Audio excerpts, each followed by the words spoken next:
I like the scarf. You do that often, and it's nice on you. My nexcessory. Nexcessory. Oh.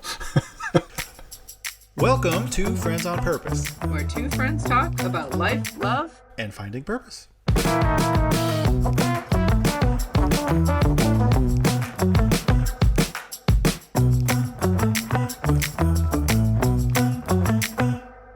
This podcast has been a gift for so many reasons.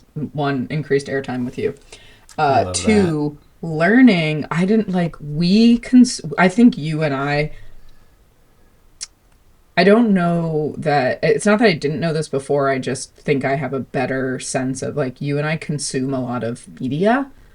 Yeah. And I didn't know that we were, like, I joke with people that I'm, like, a prolific consumer. Like, whether it's books or movies or shows, like, I kind of just, because I love storytelling, and I think you do too, and I think we're drawn to similar types of, like, media, and I didn't know that in terms of, like, books and, like, things that you're reading. I'm like, oh, I want to read that. And, like, taste, we have similar tastes. We do. Good taste, many would say. I mean, we have a taste. There are lots of good tastes and tastes that I don't prefer, but that doesn't mean they're not good. Good point. Not to a fault, but, like, Emily has tastes that I just have discovered I don't like. Yeah. It's a little disappointing, especially for her. She wants to share it with you. Well, she wants to, she wants to dialogue about it, and she can go deep, like deeper into fiction in particular, that just doesn't resonate with me as much as nonfiction. Yeah. And so I think it's good. I think it's nice to have, like, a thing that, there are so many things that my partner and I, like, do enjoy together, and the things that we don't, sometimes I find myself being like, oh, thank God. Like, you have that, I have this. Like, because it's, I'm a, like, more is more. I'm like, let's do it together. Let's do this. Yeah. And it's nice sometimes when she's like, I'm going to watch this special show, and I'm like, that's a no for me, Doug. Well, thank you. So here's one thing is so she's recommended some books that I just didn't, it wasn't that they were bad, and it wasn't that I didn't enjoy, it just, I didn't get, like, the life out of it. Yeah. That she really does. So I really love it when she talks to me about them. Mm-hmm. You know, and I get that, like, I love hearing about the depth and kind of the what she more or less learned, you know, about herself or the world, or how it made her think differently. Yeah. I like that, but the second I try to, like, read the book, it just doesn't do that for me. So it's like I can't quite engage at the depth that she is at. Yeah. And that part is disappointing to me. So it's like, please tell me about your latest, rabbit hole. But I've tried multiple times. I mean, I probably read 8 to 10 books that she's recommended. That's in attempt to, like, really just like, oh, I want to like this with you. Yeah. And I can't. Yeah. I will say though, I did come around to Heated Rivalry. Yeah. You left me. The last two episodes were so good. But I'm happy you're happy. I'll leave that there. It was good. Happy.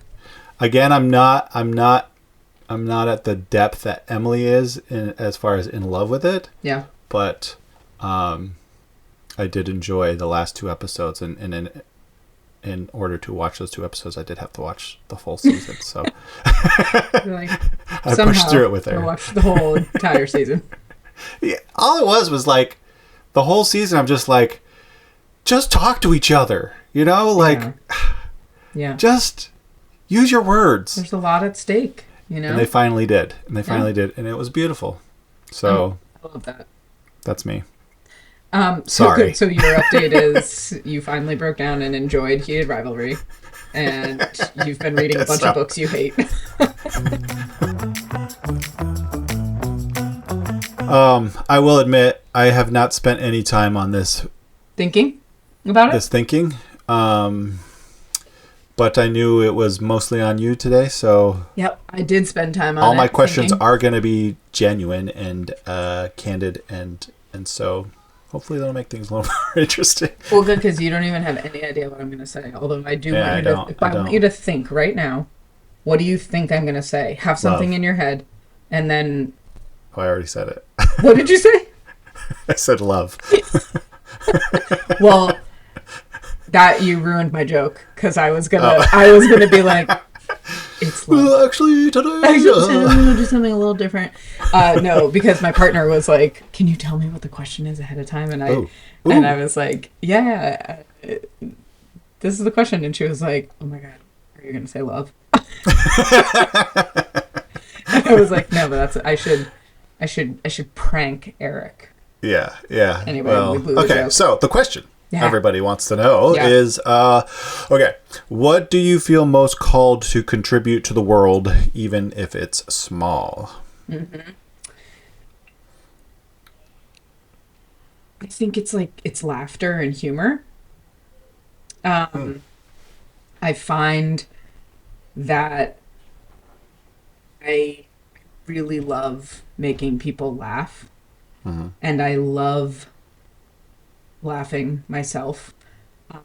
I love to laugh. I love laughing. Live, laugh, love. Yeah, basically. I have it tattooed right here. My best friend and I growing up, our parents called us the Giggle Girls. Like, I love...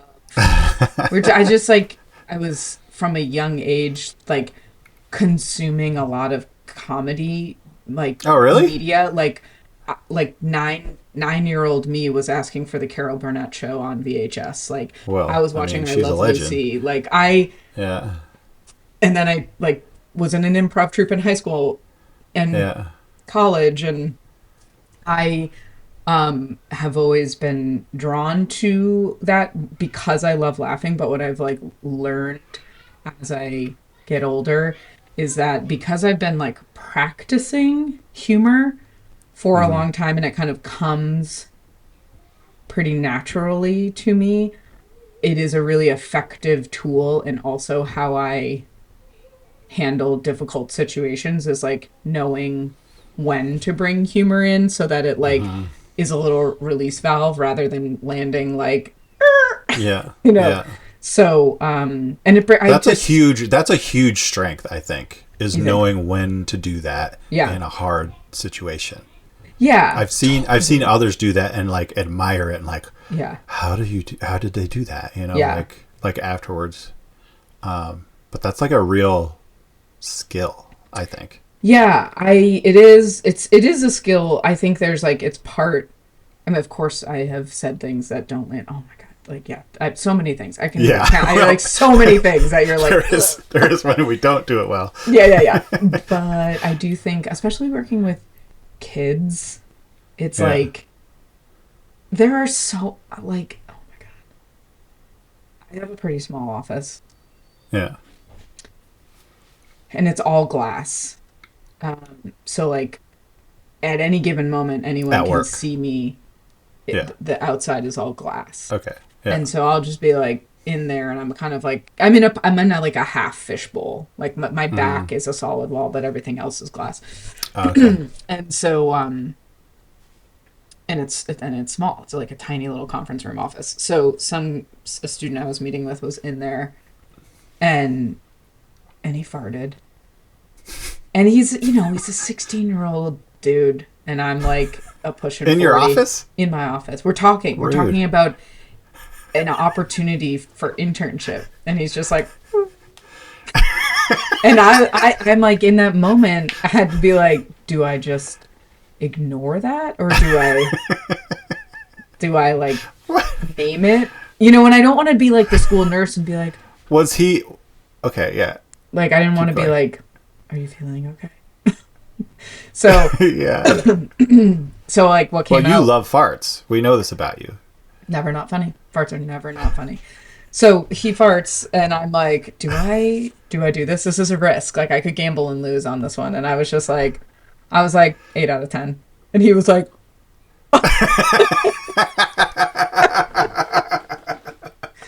you know, that's perfect. And you're funny. It could have gone really poorly, but I just had to make that judgment call. And I'm like, I think this kid can hang, 8 out of 10. But I will tell you that 2 months earlier, the same thing happened, different kid. And I didn't say anything because I was just like, anyway, like, because I didn't think he could handle that one. He was in a fragile place, and it was like, we're moving on. Anyway, farts, funny. But I do pride myself also in our improv troupe in college. It was like, the rule was that your 8-year-old sister or your grandma could come to the show and be comfortable. I like smart humor. I don't like, except for my fart jokes. Yeah, except for a little potty humor sometimes. We're all 12 years old. Totally. Like, I don't like jokes at the expense of others. I don't like making fun of people, but I like, it's mostly like, I think what makes good humor is when you are able to like point out something that's so niche but so universally understood at the same time, like these like little things where you're like, oh my god, I've so been there. And sometimes you can call those out in real time, and sometimes it's like, it's kind of the like Jerry and Seinfeld style of like, what's the deal with airplane food? Right. Like, yeah. Except not in that format. Anyway, that's what I like. Really, that's interesting that you bring up improv. Yeah. Because I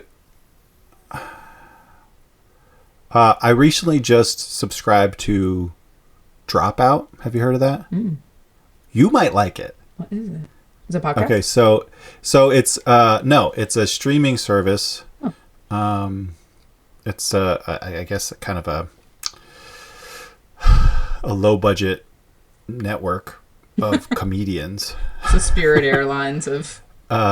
Yeah, but no, I think what happened was it used to be College Humor. Oh yeah. And then College Humor got bought out, and so all of the comedians went over there, started their own channel, and called it Dropout. Okay. As kind of, I think that's kind of like a jab, the dropouts of College Humor. Understood. But it's with Sam Reich produces it, and he was the guy who was producing College Humor. I think that's how it went. And so all of these internet comedians who are still making a name for themselves followed him over there. Cool. And they've created this really excellent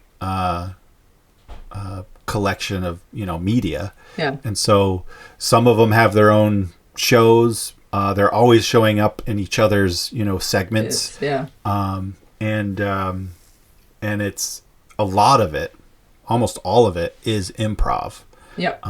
Just playing different kinds of games, and there are writers who are helping come up with the prompts and funny situations, and but what I hear coming out of that group of comedians is how improv in particular really set them up for like life skills. Totally. Yeah. I mean, it's so nerdy. Everyone just like nobody liked improv. Nobody likes improv. Yeah, like everyone hates improv. I can't explain how many times I've been like, oh, like I from a very young age honed the like, I think I'm naturally quick, but that like it's a muscle to use to like receive information and very quickly evaluate what's the right way to go with it. And also like, not to be cliche, but like the yes and makes you just a better like person in general, just to be like, I'm gonna take your thing and I'm running with it, and I'm gonna get creative with it. But famously also, like improv is so annoying and people hate improv troupes and like ha ha ha. But and for a reason. Yeah. It's obnoxious. They are kind of obnoxious, or can be, I should say. I know as a kid I was definitely attracted to it. Yeah. I was never brave enough to do it. Yeah, you didn't want to be. Actually, I had one improv experience that was really embarrassing. So it was like it was high school. I must have been a freshman or a sophomore, and it was a winter festival. And so there's all these. You don't do school that day. You just have fun activities happening everywhere. You know, there's ping pong in the gym. There's snow sculptures out in the parking lot, and ice skating on the field, and all kinds of things going on. And then there was improv. In the theater. so me and my friends went to go watch it. Yeah. and it was funny. It was like a good session. It wasn't the cringy kind of annoying kind. It was like we're watching these other students who, some of them I knew, some of I didn't. Yeah. But they're being funny, and it looked like fun, and they're just having a good time. So they asked, anybody want to join us? I'm like, sure, I'll give it a shot. Which is very, very out of character for me. I was never comfortable going up in front of people, but it felt safe and it felt fun. Yeah. So I went up there, and they played one of the games, and I'm not familiar with improv at all. You're already laughing. I love it. And so one girl sets me up to do an impression of Michael Jackson. Sure. Did you know? And I'm thinking, okay, sure, but like I just kind of freeze. And then I do something very like I try to act like him, but it comes out looking very like homophobic. And everybody's like, everybody, how do we and this one? It was so I just wanted to like crawl up in a ball and like die. Yeah. Just because it was like, oh God, I don't know what I was thinking, but it's just what came out. Yep. And everyone was very gracious, and they weren't making fun of me, but it was just kind of the unspoken like cringe that was like, okay, well, I'm never doing that again. And my best friend who actually is my brother-in-law now, I can see him just like, oh God. Just sitting in the stairs like, why? Like, why do you do things like this? It's like, I knew this wasn't going to go well. This wasn't a good idea. Yeah, I think like it's what I really, if I can be so corny as to say what I really love about improv is the vulnerability of like, let's say, stand-up comedy.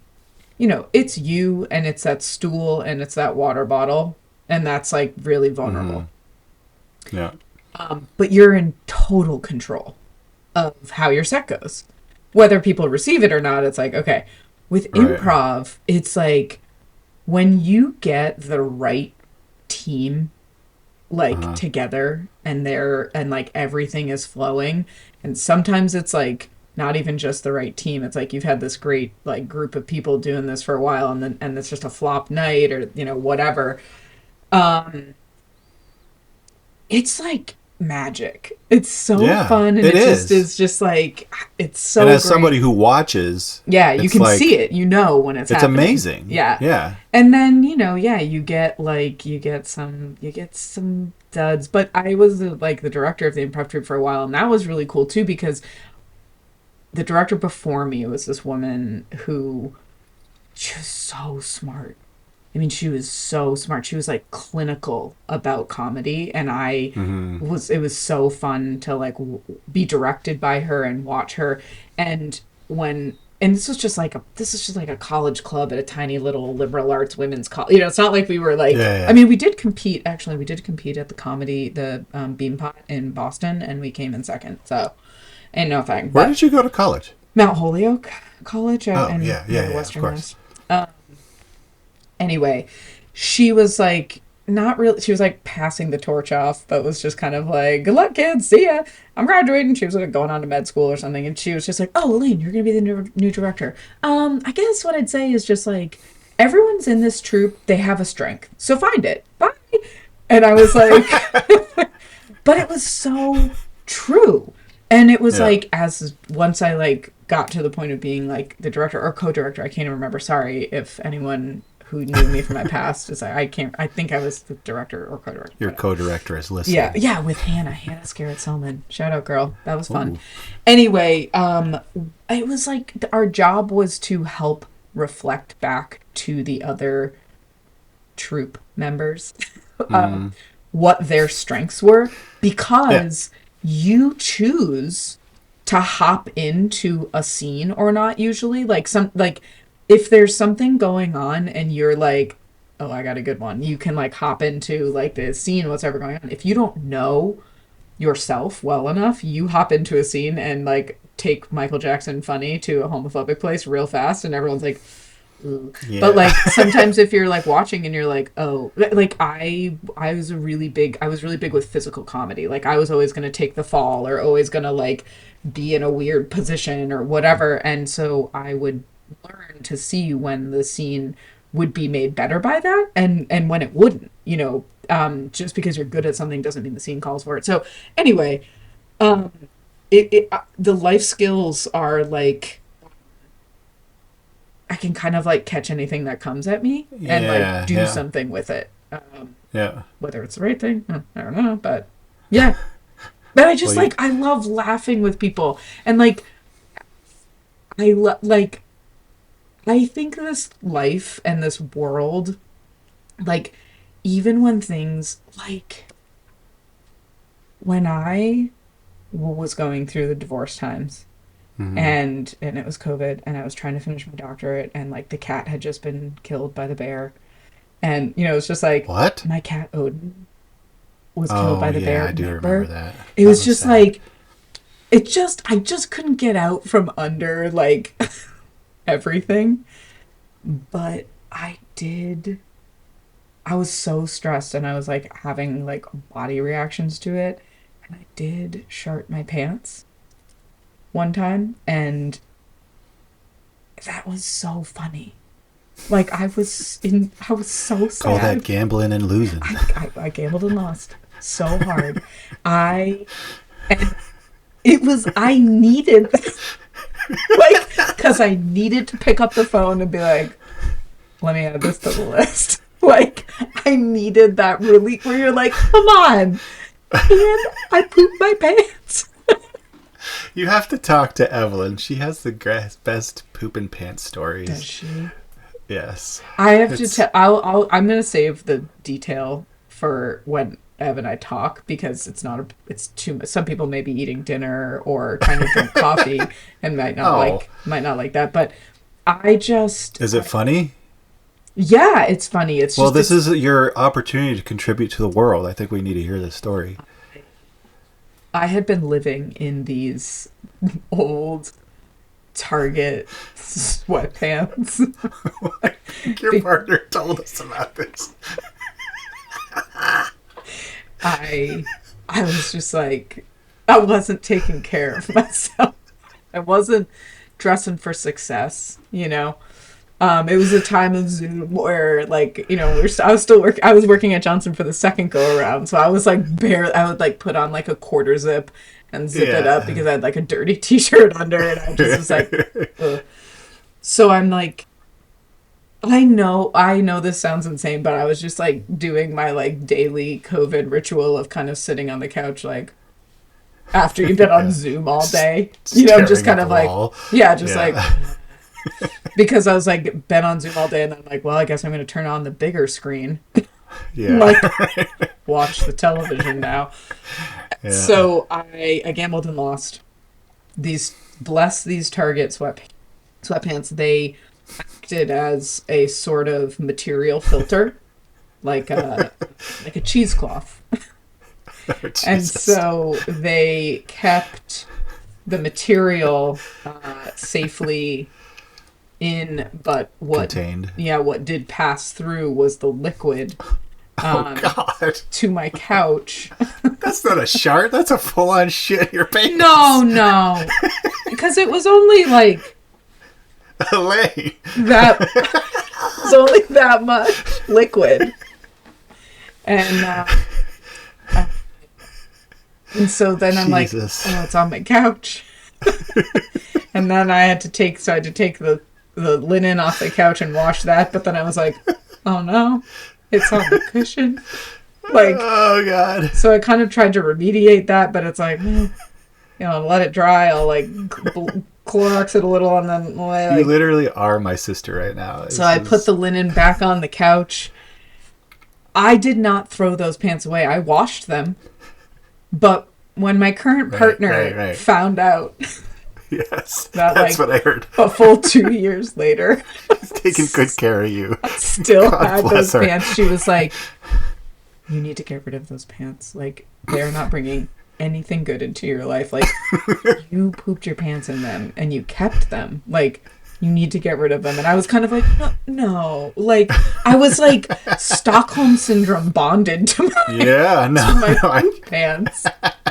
And oh God. But then the real thing came all the way around when I'm moving out of the house in Vermont. We stored some stuff there, and I got rid of some stuff, whatever, and a friend of ours needed a couch for like her husband's office or something, and I was like, I'm probably gonna either just like, because I couldn't get that couch down my basement stair, it just like wasn't gonna work, and we weren't gonna bring it here, so I was like, no, get rid of it. Maybe I'll sell it. I'm not gonna store it, whatever.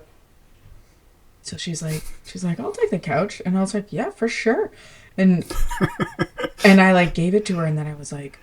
It's just there, and I was like, oh my God, like, one day, if they ever decide to wash the linen on that couch, like, she's gonna take that off. She's gonna undress the couch cushion, and there's going to be a brownish stain on it, and she's gonna know. Surprise! Yeah, like, and I'm just gonna be like, she's gonna know. Weird. She's gonna know. Does she listen to the podcast? Because she's gonna know. I'm not gonna tell her. Sorry, Meg. I apologize that I wasn't more forthcoming with you. Just bringing joy into this world. It's it was so, again, like, I can't explain that I was in such a place that I did that. I mean, and I'm willing to go with you. Life has a way of like finding those moments, right? So yeah, it wasn't a shirt. Maybe I did poop my pants. Like, I don't, whatever you want to call it. Semantics at this point. Really. Still funny. Yeah. So. I love it. Yeah. So, like, kind of getting back to the question here, has there been any moments, like you said, you were talking about, like, you and your friend growing up and just like laughing and kind of discovering, being funny is like a good thing. Yeah. Have there been other moments to where you're like, nailed it, I made somebody's day? Yeah, totally. Like, I think those moments where it's mostly when something's not going well.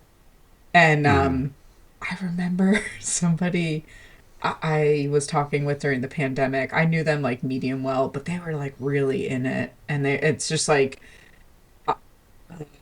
kind of like tearful, just being like, is this ever going to, like, my life, things are going so poorly right now. And the woman was like, yeah, and I kind of like really missed the boat on this one thing. Like at the beginning of COVID, I had this stuff and I didn't use it, whatever. And I was just like, oh, you'll get it next pandemic. And it just like caught her at this moment where she went from like tearful, but to like laugh cry. And she was just like, I needed that laugh, like, because the absurdity of it. And it just like, with my high schoolers all the time, they're so caught off guard because I think like we're a lot of times with youth, we're like trying to be really precious with them and being like, and sometimes it's just like life is weird, like, it's like not taking it seriously, but also like finding that line where you're like, it's not that serious, man. Like, someone farted in my office today, or like, like that kid walked into a door and like he's okay now, so like we can laugh about it. And I think that's probably the secret, right? Or like the part of the skill that you can develop is like, it's not about being funny so much as it's not taking everything so seriously. Well, and it includes yourself. So like you have to. Well, yeah. You have to. And I think that's why I'm bad at it, because I take things very seriously, to the point of like. Yeah, it's so earnest. Embarrassment. You know, like, God, why was I so serious? Because you feel things so deeply. I do. I feel them very deeply, and I hate it. It's like, the perfect moment. But it is a relief when somebody like you comes in the room and is able to just like chill the fuck out, you know? Be like, my father-in-law is really good at that. Yeah. I first noticed it when we were in the hospital. I don't even remember why or with who. But it's, you know, we were in the hospital for not a good reason. It wasn't like we, you know, just had a baby and everything's so wonderful. But he just comes in and, you know, he's very attentive and loving. Yeah. And, you know, is aware of the room. But then he'll just crack a fucking joke. And it's just like, it's a pressure God, relief. You know, like, we needed that. Yeah. And I think that is a huge, you know, it's not an easy thing to do. I suppose it comes easier to some people than does others, but there's something to be said about, you know, not taking life seriously. Yeah. Well, and you have to, it's like, to the point of it contributing to life. And you have to not take yourself seriously first. Mm-hmm. And it takes like a self-awareness, like, of like, God, I'm so annoying, and I know that, and I know the things that are so annoying about myself, and it, like, I mean, if my mom or my partner says something, it is not funny. But when other people say something to me, I'm like, yeah, that is exactly right. Yeah. Uh-huh. And you have to just know that, like... That just happened to me. Did it? I was texting my sisters. I invited them out to dinner for my birthday. Oh. And they started picking on me about something I was saying in the podcast that normally I would find funny. Yeah, but it's my sisters. So I'm like, and Emily's like, stop it. You're like bristling over there. Like, chill out, dude. I'm like, okay, fine. Yeah, no, this is a moment where I do actually need to laugh at myself. And I know. They're not criticizing me. They enjoyed what they heard. My partner came in and was like, oh, I listened to your podcast, which, like, so nice, right? Like, thank you so much. And I said something, I don't remember. She retorted, and she was like, "Oh, you had a good day? Would you say it was dope?" I couldn't handle. I could not. That is objectively incredibly funny. That's a good joke. She got me, but I was like, "You probably don't need to listen to the podcast then." You know, like. Don't even listen to it if you have nothing nice to say. Elaine, come on. I know. So, do you not use the word dope? I hear you use the word dope all the time. That's what she was making fun of.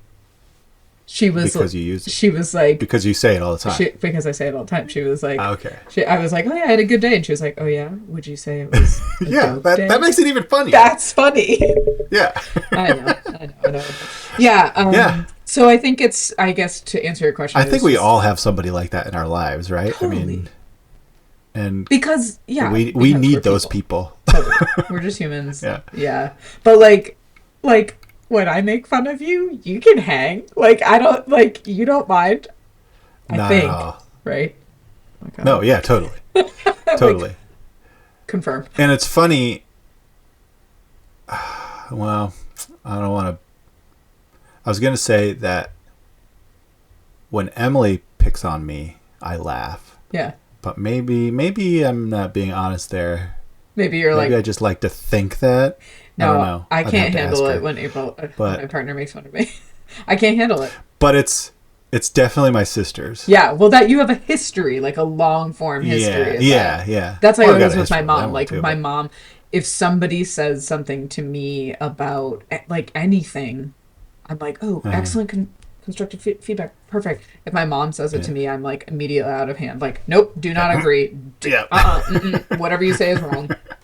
You know, we're just people. Sorry, Mom. Yeah, sorry, Mom. Yeah. Yeah. But yeah, I think like, again, I really feel most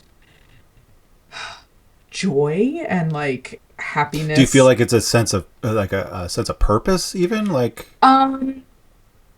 yeah, I think it helps me connect with other people, and honestly, as long as your humor isn't like cutting someone down and you establish trust with your humor that like I'm not gonna hurt you with this, you know, it's like Ellen DeGeneres had this thing once where she was like kind of doing a stand-up bit about like people who like wind up to like criticize you, and they sling something at you and they're like just joking, and she's like, well then you don't know how to joke because we should both be laughing. Like, and it's like, you know, you need trust and you need people to like understand that you're coming from a genuinely like good place for stuff to land. And so if something lands, I think I instinctively know that like, okay, this person feels safe and they trust me, and that was like that felt good for them, and that makes like, remember Eric and I used to work at a university where Gina Moreau does infant humor research, and it's like so fascinating that babies, infants, like as young as like 3 months old, are laughing because you're like, wait, so that means that they have to understand the difference between something that's not laugh worthy and something that is, and it's like, what? And like, what is the evolutionary, like, is it just bonding? Is it like why do we laugh, and why do we have that, like that always, that's really fascinating to me. And and it like, I mean, cliche, like laughter is the best medicine. Like I think there's a joy, there's I believe there are chemical reactions that happen when you laugh that like rush your brain with like serotonin and just being like, I want more of that. And it's I do find it painful to watch comedy at the expense of others, or like groups of people or whatever. You're like, that was no for me. Like roasts, I don't really like. I can't handle a roast. I mean, sometimes you obviously see something, you're like, that was harsh, but like really on the nose. Well, but with roasts, like the whole thing is like someone's agreed to it, I guess. Yes. But it's like at the same time, it's like making a sport out of I think it depends on the comedian or the joke, but totally. I haven't watched a lot of roasts, but there's very few that I found genuinely funny. Yeah. But that's just me. Yeah, I think obviously there's a audience for that. Yeah. I think the way you're talking about like humor and, you know, being that thing, I'm trying to think of what mine would be, and I think it would be kindness. Like I try to be kind, and I feel like I'm kind of good at it. Yeah, you are. To the point where I sometimes even, like I said, I'm a little too serious. Yeah. To where, you know, like not landing a joke, sometimes a kindness doesn't quite land. People are like, walk on the other side of the street of this chill, man. Bro, you know. But I'm like feeling it so deeply that I feel like everybody's feeling it, and they're not. You're like, oh, I misread the room. I'm so sorry. Yeah. Like, oh, sorry. Yeah, I think that would be the one I would choose without having given it, you know, a whole lot of thought. Yeah, I think that fits for sure. Yeah, I think it's so interesting to also like,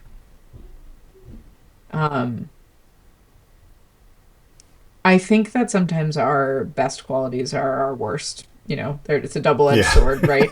And I often like cringe at myself when I can tell sometimes when I'm like on a roll with a certain group, and it just, people are laughing, I'm loving it, they're seeming like they have a good time, whatever, and then it just, I'm like, have this like outer body moment where I'm like, whoa, I'm sucking up all the air in this room, you know, like like, and I'm just like, I know that I'm known for like being a like center of attention person where I don't mind it. Like, room easily. Yeah. And that is like embarrassing sometimes too, where you're just like, oh, stop doing that. Oh, like, shoot. Am I talking too loud? Sorry. Yeah.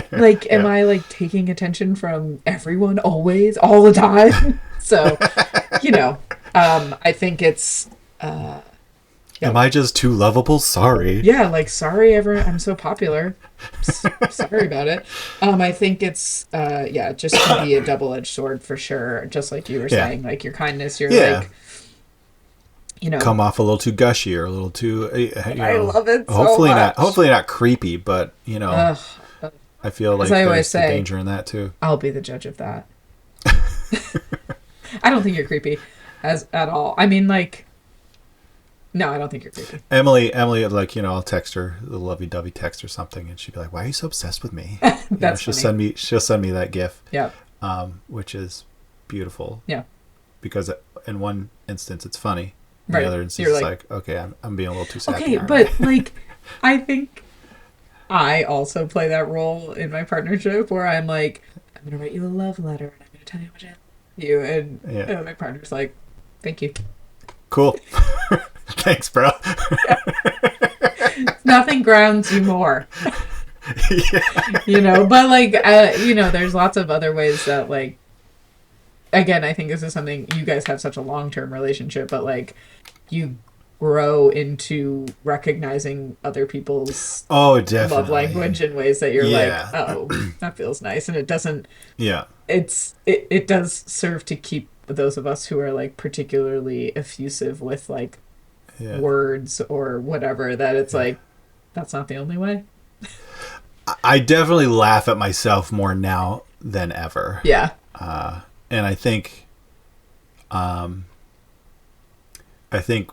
Emily's jokes in particular about me are the most funny. She gets me going. Funny. And it's so much better when you laugh at yourself. Oh my gosh, it's so much more fun. Or put up a wall or whatever. Totally. It's the correct response every time. Yeah, and if it's not, I mean, it's just a good, if you feel sensitive about that, excellent data for yourself. It's not the other person. You have to. It's like that's a moment where you're like, why does that hurt? I'm going to have to process this later. Yeah. Put that in my pocket and we'll revisit it. Yep. Yeah. Write that down for my therapist. Exactly. So yeah, I don't know. I'm not sure.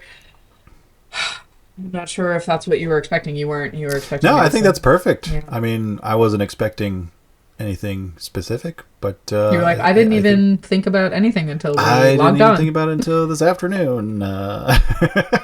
Yeah. No, I think that's a great example. Yeah. And yeah, so I guess we got to land this plane. What would you like to end on? I don't know. Like, I totally went blank. Like, I had it. Well, I did want you to know that I'm wearing a Johnson Woolen Mills woolen vest. Oh. Yeah. Somebody bought that place? I do know. And they are, like, doing good things. Yeah. From what I've heard through my brother-in-law who met the guy. Right. It's like, he's, like, updating the business in the sense that he's bringing it up to speed with the times. But he's also, like, being really good to the employees. That's what I heard. Good things. Basically, things like, if you have an idea for a new product design, you get 1% of the profit. That's awesome. For as long as they make it. That's so cool. Even if you don't work here anymore. Don't quote me on that, but it sounds like I'm quitting my job. I'm going to work. I'm fashion designer for Woolen Mills. Yeah. Well, I just like I'm wearing double. But even if it isn't flannel. That exactly, it's like that flavor, Yeah. So yeah. I love Johnson Woolen Mills. Me too. I've never bought anything from there. I've only gotten it secondhand at local. I really want the wool hunting pants. Oh yeah, I have those. Cool. Do you love them? They are warm. Yeah. But snow sticks to them. Totally. So they get wet. Yeah, because then it melts. Which technically wool still keeps you warm when it's wet. Right. But doesn't feel good. But that's one thing I didn't like about it. And that was me working on the commune Colt farm for 10 hours every Saturday. So I was probably pushing my gear a little too hard. Yeah. So the great segue though, actually, I think we did talk a little, Eric and I, off camera about, we do want to share with our listeners, in Eric's own words, how a little bit more about his high control culty church experience. Let's just put it out there. I think it sounds like there's a few people who wanted to hear more about that. Our 3 listeners did ask. Yeah, they're like, you keep dangling this thing. Yeah. And so it seemed like, okay, well, maybe we should throw down a base so that when I keep bringing it up, people have, kind of a background understanding of what I'm talking about. Totally. But I think that's a great idea. And there's a lot. So I think the hardest part for me is just going to be narrowing down what I can fit in an hour, say. I advocated for a 2-parter, but... Or a 2-parter. Either way, I need to, get organized. And what doesn't come out of those 2 parts, I'm sure more details will inevitably come out just through regular talking, because that's my life. That's my story. And, that's basically what we're using as content. So it'll come out. That's exactly just like your story will come out. Guess my story will come out. Hey! Oh! But that still means we have a question. That's right. Ask. That's right. So, next week, and for everyone who's playing along and wants to think about these things on their own, I'm going to be asking Eric, what expectations have you had to let go of to be more yourself? Woof. Okay. Yeah. Good one. Sounds good. Good one. Eric came up with all of these, so if he doesn't like it, that's his fault. I didn't put any on there that I didn't think I could handle. But some are more challenging. Except the one that I said before. This one, except the one you just said that we didn't put on. That you vetoed. That's not going to make for a very interesting podcast. It's going to be like, well, Eric's really insecure. Okay. We want to. It's like Eric, every time, I don't know if we've already said this, so please apologies if I have, but every time we log on to do our podcast, Eric is like 6 or 7 minutes early, and he texts me to let me know that he's ready, even though it's like early, and is like concerned that maybe today is the day I'm not going to show up. There's that fear. There's also me just like needing to remind you just in case you forgot. And maybe that's the same thing. Mm-hmm. It's like, yeah, I haven't forgotten yet. No, you haven't. We are 7. I almost did tonight. Like it usually I'm thinking and prepping just mentally. Yeah. I sat down and started watching a show with Jer, and then all of a sudden I was like, oh, what time is it? I gotta go. And fortunately it was, only 10 after. Yeah. So I had time to well, get ready, I sat down to eat dinner at 17 past. And so I was like... And you got your text. And then I got my text. I was like, I know! I'm making my tea! Anyway, it's incredibly endearing. Yeah. I love it. Well, I'm glad you think so. I do. Okay, so should we do it again? I think so. Okay, can't wait. Yeah. Until next week. Love you. Love you too. Bye. Bye. Thank you for listening. You can find us on Spotify, Apple Podcasts, YouTube, and TikTok.